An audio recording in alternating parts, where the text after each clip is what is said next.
Hi. Have you ever gotten a compliment on something that you were wearing, or say whether it be clothes or maybe a backpack or shoes if you're a guy? I don't know how often guys compliment each other on like clothing. But say it was something that you, before you left home, your mom or your dad or whoever was in charge of you insisted that you wear it. Maybe it's a slicker, like, rain boots or something that you didn't want to wear. And so you're really reluctant to wear it.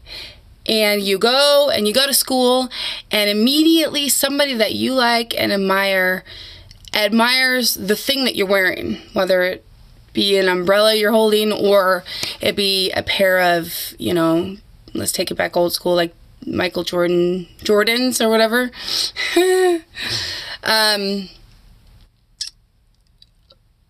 If you could put yourself in that position and imagine, because it seems like, I feel like everybody has been in a position where they started out wearing or having something or being a little embarrassed about something that was personally in their space, so wearing it, or and then went out into the world and received a compliment from somebody who already had your respect, and it changed your mind about how you felt about that slicker, or those Jordans. Well, everybody likes Jordans, right?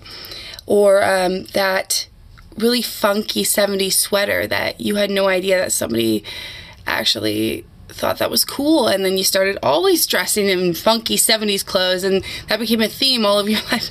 Anyhow, the point here is that what was the difference between when you left the house and didn't feel good, and when you got the compliment and changed your mind? I mean, in like one instant, our minds are so capable of completely doing a 180 or a complete, value shift, or complete, breakdown of anything, or completely new thought process. And it seems like it should be pretty apparent that this can happen really simply. The difference between that and, which is an alchemical process, alchemical. The difference between that and performing the alchemical process of transmuting one thought to another, one feeling, one thought into a different feeling, a different thought, one way of life into another way of life, is that it's a lot harder for us to convince ourselves because of our programming and yada yada, and that we haven't practiced this really consciously. We do it every single day, but we don't practice this consciously. And so it's a lot more difficult for us to convince ourselves that we feel good about that slicker. I don't know why I'm saying slicker, but I can just imagine some kind of oilcloth, funky. It's got like that Frank David, or that, some monkeys on it or something, and it's just weird. And somebody else likes it. So the difference is that we don't believe in ourselves.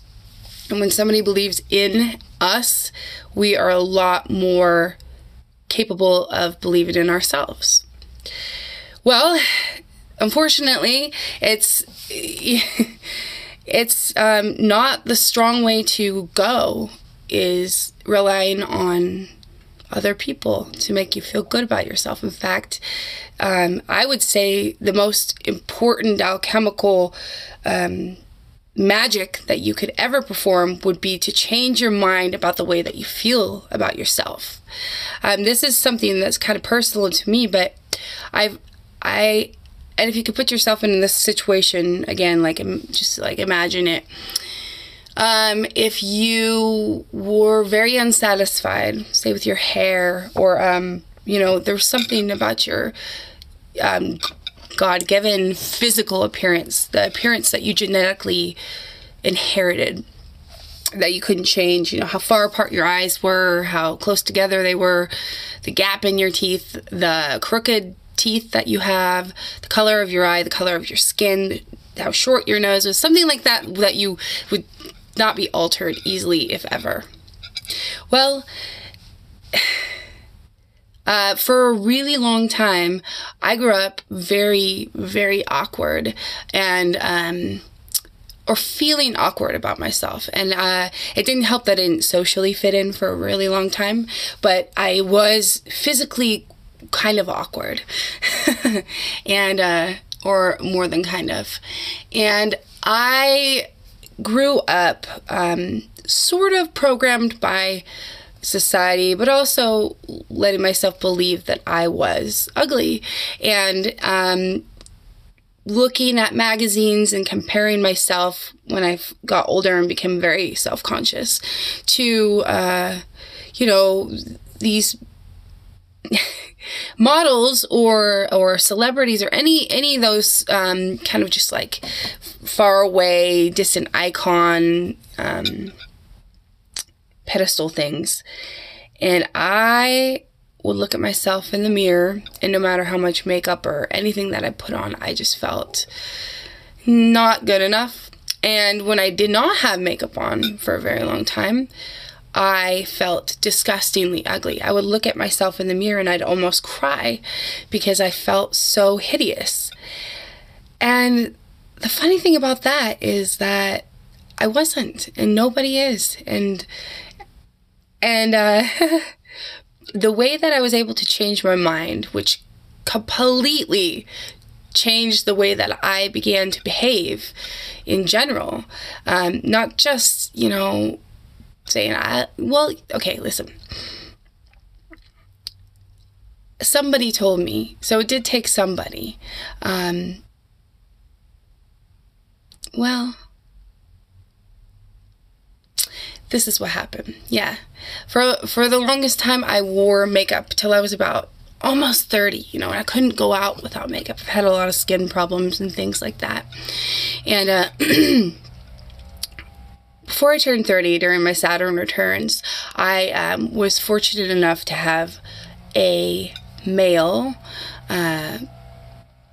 person come into my life that I was with for a little bit, who specifically said to me, "You're very beautiful in makeup, but you are absolutely beautiful without makeup." And I began not to wear makeup, and I began to look at myself the way that he saw me, which was different than I had looked at myself since I became, you know, I don't know, what is that, like 13 or 14, till I became very self-conscious and conscious that maybe I wasn't good enough. So it'd been a long time, you know, almost, man, over a decade. And I looked in the mirror, and the way that I saw myself was a 180 from the way I didn't see ugly anymore. In fact, over the years from then, I find myself much more beautiful, natural, and I mean, I like them both, but I see the beauty, you know, and I couldn't see it before. Stopping the video.